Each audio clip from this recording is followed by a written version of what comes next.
Olá pessoal do Estratégia, eu sou o professor Eric Alves e este é mais um vídeo do nosso curso de Direito Administrativo. Estamos estudando a Lei 8.112 de 1990, o Estatuto Jurídico dos Servidores Públicos Federais. E hoje vamos tratar sobre os institutos da remoção e da redistribuição, tá ok? Então, vem comigo no slide. Aí, o assunto de hoje, remoção e redistribuição. Vamos começar falando sobre a remoção. A remoção é o deslocamento do servidor para outra unidade no âmbito do mesmo quadro, com ou sem mudança de sede. Então, com a remoção, a lotação do servidor ela é transferida para outra unidade do mesmo quadro, ou seja, o servidor ele passará a exercer as suas atribuições numa outra unidade, sem que isto determine qualquer alteração em seu quadro. A remoção ela pode ser com ou sem mudança de sede, ou seja, o servidor ele pode ser removido de uma unidade para outra dentro da mesma cidade, ou ele também pode ser removido para uma unidade situada em uma cidade diferente, tá ok?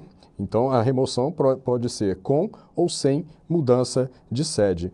Um detalhe importante, pessoal, é que a remoção ela não é forma de provimento ou de vacância. Por quê? Porque o servidor ele permanece no mesmo quadro, tá ok? Então, aqui a remoção ocorre no âmbito do mesmo quadro. Então, não há a vacância do cargo do servidor. O servidor ele permanece ocupando aquele cargo. O que ocorre é o quê? É que ele é transferido, ele passa a exercer as suas atribuições numa outra unidade. Essa outra unidade pode ser na mesma ou em outra cidade. Então, vamos prosseguir vendo as demais características da remoção. A Lei 8.112 prevê que a remoção ela pode ocorrer de ofício ou a pedido. Então, a remoção pode ser de ofício ou a pedido. Quando ela é de ofício, então, ela é no interesse da administração, ou seja, independentemente do interesse do servidor. E a remoção a pedido, ela pode ocorrer de duas formas, a critério da administração ou independentemente do interesse da administração. Nesse primeiro caso aqui, a critério da administração, a remoção a pedido é um ato discricionário. Já nesse segundo caso, é um ato vinculado. Então, vamos ver as características de cada uma dessas formas de remoção. Vamos iniciar com a remoção de ofício.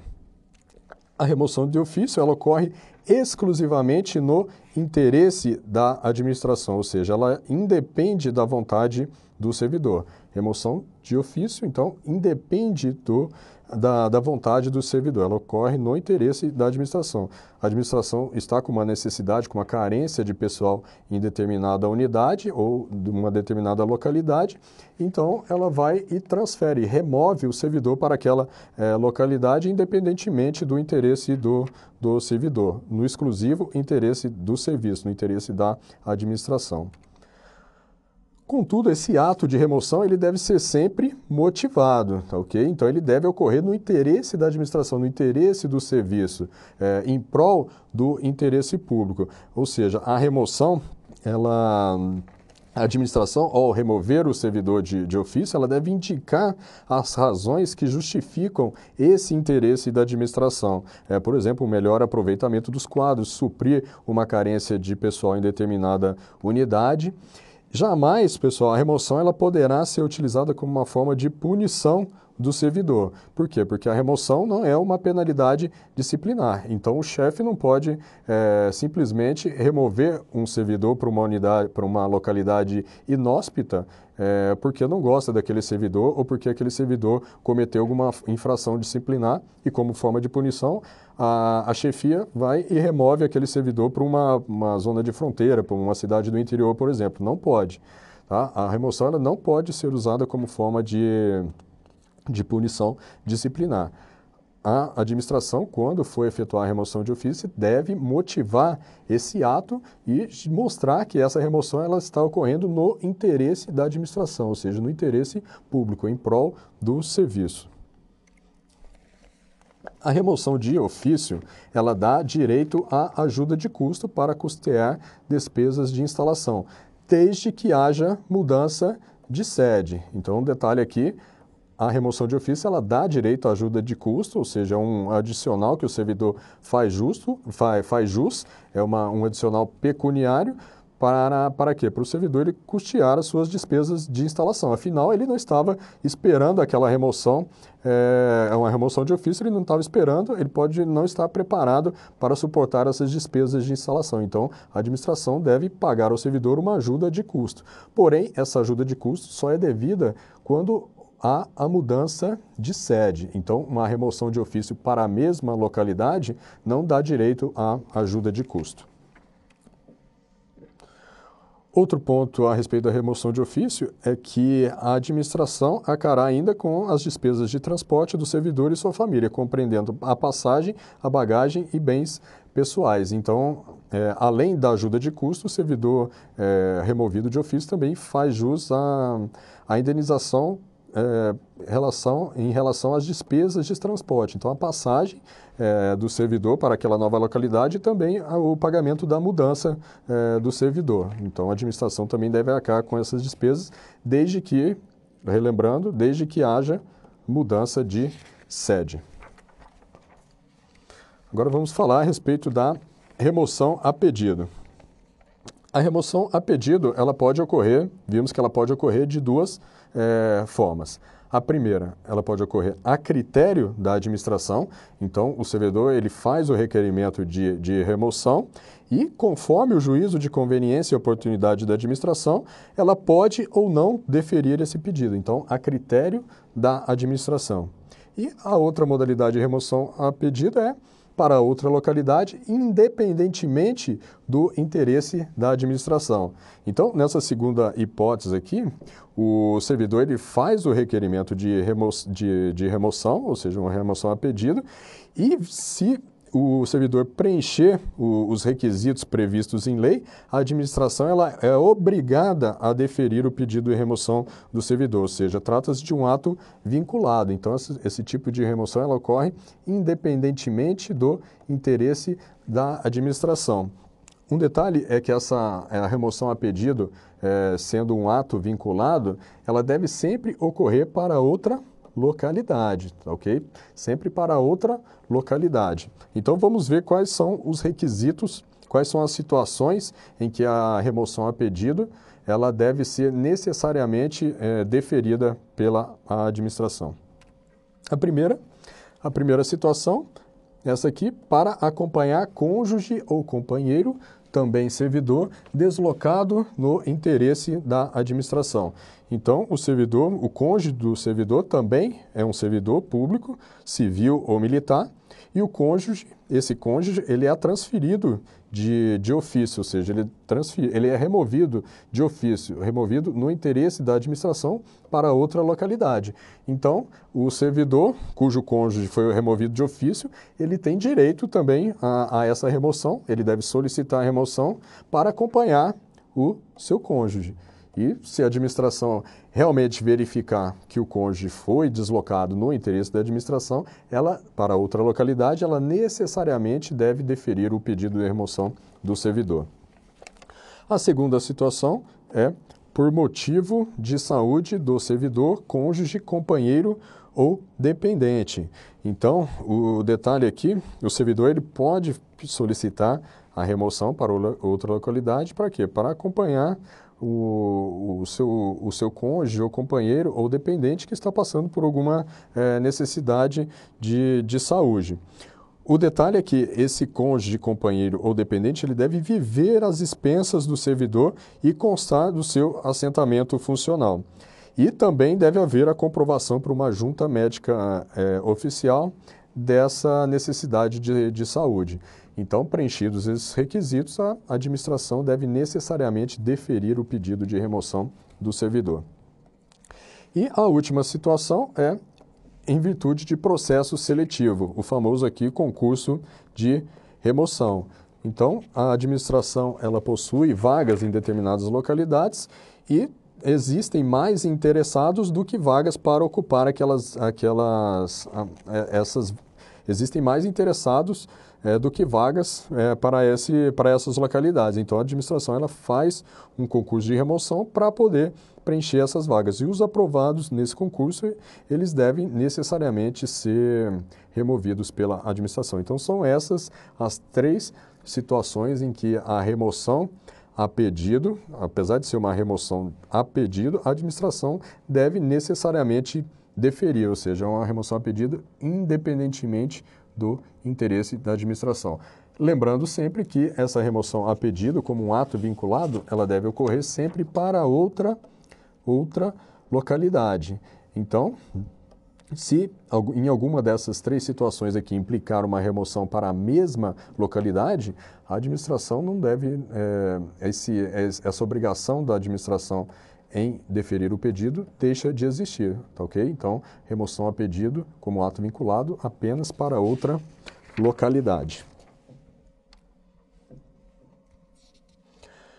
Aqui, mais um detalhe é que nenhuma das 2 hipóteses de remoção a pedido, o servidor, aqui embaixo, ó, o servidor fará jus à ajuda de custo. Então, a ajuda de custo, o servidor só tem direito à ajuda de custo se ele for removido de ofício. Em nenhuma dessas 2 hipóteses de remoção a pedido, nem nessa primeira a critério da administração, nem nessa segunda para outra localidade, independentemente do interesse da administração, em nenhuma dessas 2 hipóteses, o servidor fará jus à ajuda de custo. Ajuda de custo só no caso de remoção de ofício.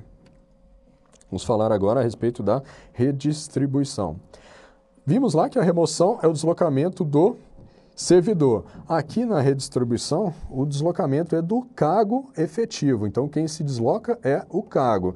Logicamente, o cargo se deslocando, se esse cargo estiver ocupado, o servidor que ocupa esse cargo, ele também será deslocado. Então, a redistribuição é o deslocamento do cargo efetivo, ocupado ou vago, para outro órgão ou entidade do mesmo poder, tá? A redistribuição ela ocorre especialmente quando há mudanças na estrutura administrativa, por exemplo, uma reorganização, a extinção ou criação de órgão ou entidade. Então, a redistribuição é uma forma que a administração possui para adequar sua força de trabalho às necessidades do serviço e também às mudanças ocorridas na sua estrutura. Então, por exemplo, quando um ministério ele é extinto, a administração ela não pode simplesmente exonerar todos aqueles servidores que ocupavam cargos lá no ministério.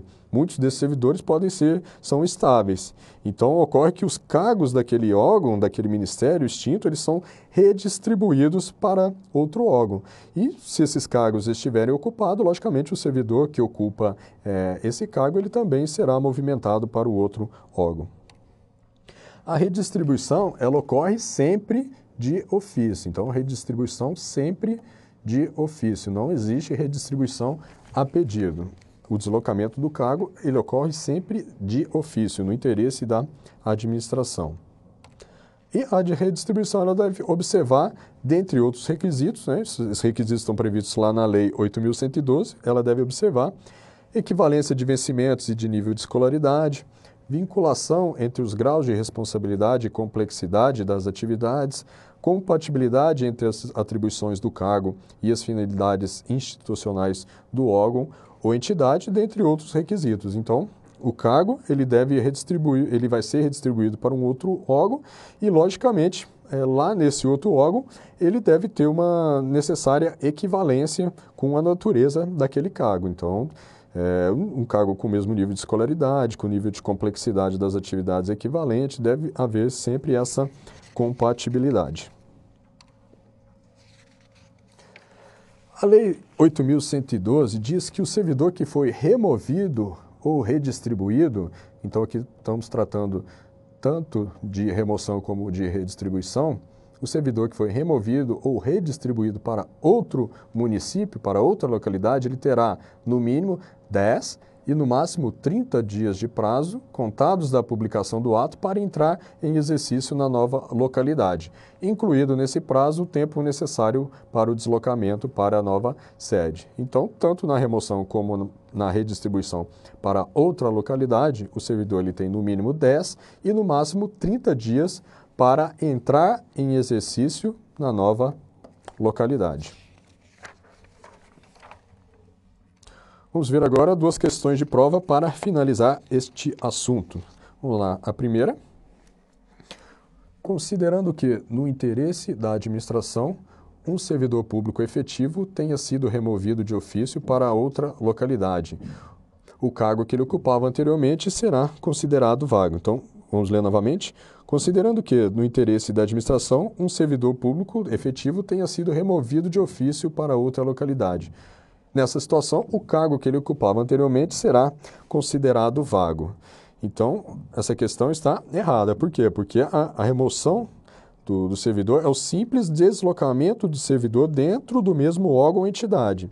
A remoção, lembrando, ela pode ocorrer com ou sem mudança de sede. Porém, em nenhum caso, a remoção ela implica qualquer alteração no cargo, não há vacância do cargo. O servidor removido ele continua ocupando o mesmo cargo. Então, aqui quando diz que o cargo que ele anteriormente ocupava será considerado vago, essa parte macula a nossa questão. A questão está errada. Segunda questão, em algumas hipóteses, a administração pode vir a ser obrigada a conceder remoção ao servidor que a requer. Então, está tratando aqui dos casos de remoção a pedido. A questão está dizendo que, em algumas hipóteses, quando o servidor ele solicita a remoção, a administração é obrigada a conceder, é obrigada a deferir o pedido de servidor, do servidor. Então, vimos lá que a remoção ela pode ser de ofício ou a pedido. Em regra, essa remoção a pedido ela ocorre a critério da administração, ou seja, um ato discricionário. A administração pode ou não deferir, atender à solicitação do servidor. Porém, em determinadas situações, a administração é obrigada a acatar o pedido de remoção do servidor. Nessas situações, a remoção a pedido é um ato vinculado. E quais são essas situações? Então, quando o servidor ele solicita a remoção para acompanhar cônjuge ou companheiro, também servidor, que seja deslocado no interesse da administração. A segunda situação, quando o servidor solicita a remoção por motivo de saúde do servidor, do cônjuge, companheiro ou dependente. E a terceira e última situação é quando o servidor ele é aprovado no concurso de remoção. Lembrando que nessas situações sempre deve haver remoção para outra localidade. Então, remoção a pedido como um ato vinculado sempre deve ser para outra localidade. Caso contrário, a remoção ela deixa de ser um ato vinculado, mesmo que o servidor atenda uma daquelas três situações. Então, a nossa questão está correta. É isso, pessoal. Ficamos por aqui. Um abraço e até a próxima.